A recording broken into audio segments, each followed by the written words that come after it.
দুটি চিহ্ন দেখলেই বুঝবেন আপনি জান্নাতি। এই দুটি আলামত যার ভেতরে আছে অবশ্যই আল্লাহ পাক রব্বুল আলামিন তাকে জান্নাত দিবেন। আর এই আলামতগুলো পাওয়া যায় জান্নাতি ব্যক্তিদের মধ্যেই। জান্নাতের ব্যাপারে আল্লাহ পাক রব্বুল আলামিন বলেন, ইন্নাল্লাযীনা আমানু ওয়া আমিলুস সলিহাতি কানাত লাহুম জান্নাতুল ফিরদাউসি নুজুলা খালিদিনা ফিহা লা ইয়াবগুনা আনহা হিওয়ালা। নিশ্চয় যারা ঈমান এনেছে এবং যারা সৎ কাজ করে, ভালো ভালো কাজ করে, আল্লাহ তাআলা তাদেরকে জান্নাত দিবেন। জান্নাতের মধ্যে তারা থাকবে, কোনোদিন জান্নাতের স্থান পরিবর্তন করবে না।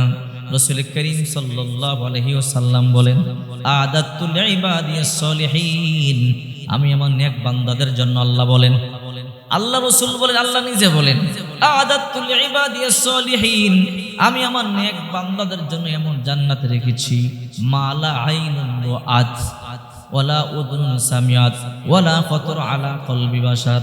কোনোদিন কোনো চক্ষু দেখে নাই, কোনোদিন কোনো কান শ্রবণ করে নাই, কোনোদিন কোনো অন্তর কল্পনাও করতে পারবে না। আল্লাহ তাআলা জান্নাতীদের জন্য এমন জান্নাত রেখে দিয়েছে।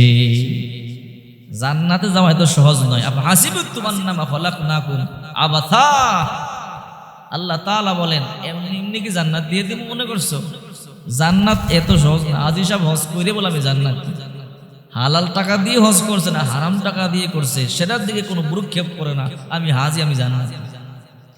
ভালো করে বলছিলাম, দুটি চিহ্ন যার মধ্যে থাকবে বুঝবেন সে জান্নাতি। এর মধ্যে একটা হলো, যখন আপনি কোনো কাজ করেন, ভালো করে মনে রাখবেন, যখন আপনি কোনো কাজ করেন ওই সময় যদি আপনার মনে পড়ে আল্লাহ আমাকে দেখতেছে, আপনি খারাপ কাজ করেন আর ভালো কাজ করেন, যদি মনে করেন যে আল্লাহ আমাকে দেখতেছে, তাহলে বুঝবেন আল্লাহ আপনার পছন্দ করে।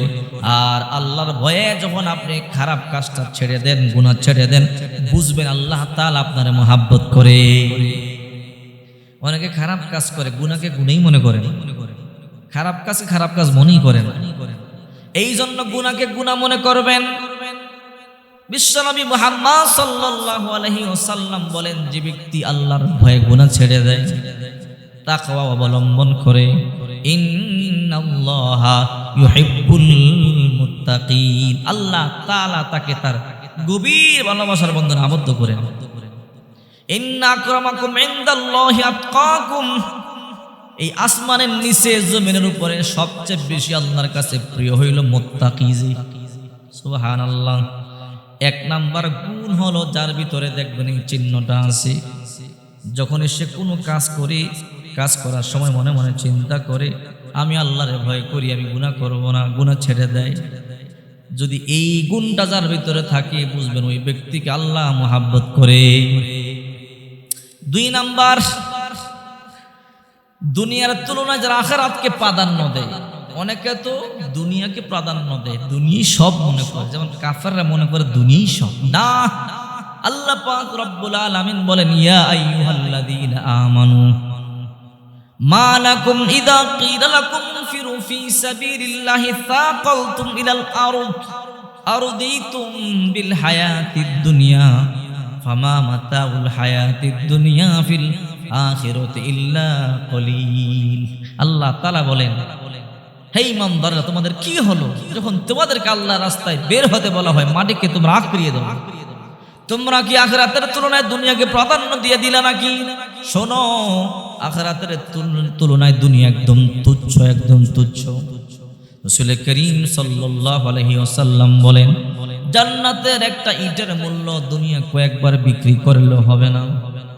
এই জন্য যারা দুনিয়াকে প্রাধান্য না দিয়া আখিরাতকে প্রাধান্য দেয়, আখিরাতকেই ভালোবাসে, বুঝতে হবে সে জান্নাতি ব্যক্তি, তাকে আল্লাহ তাআলাও ভালোবাসে।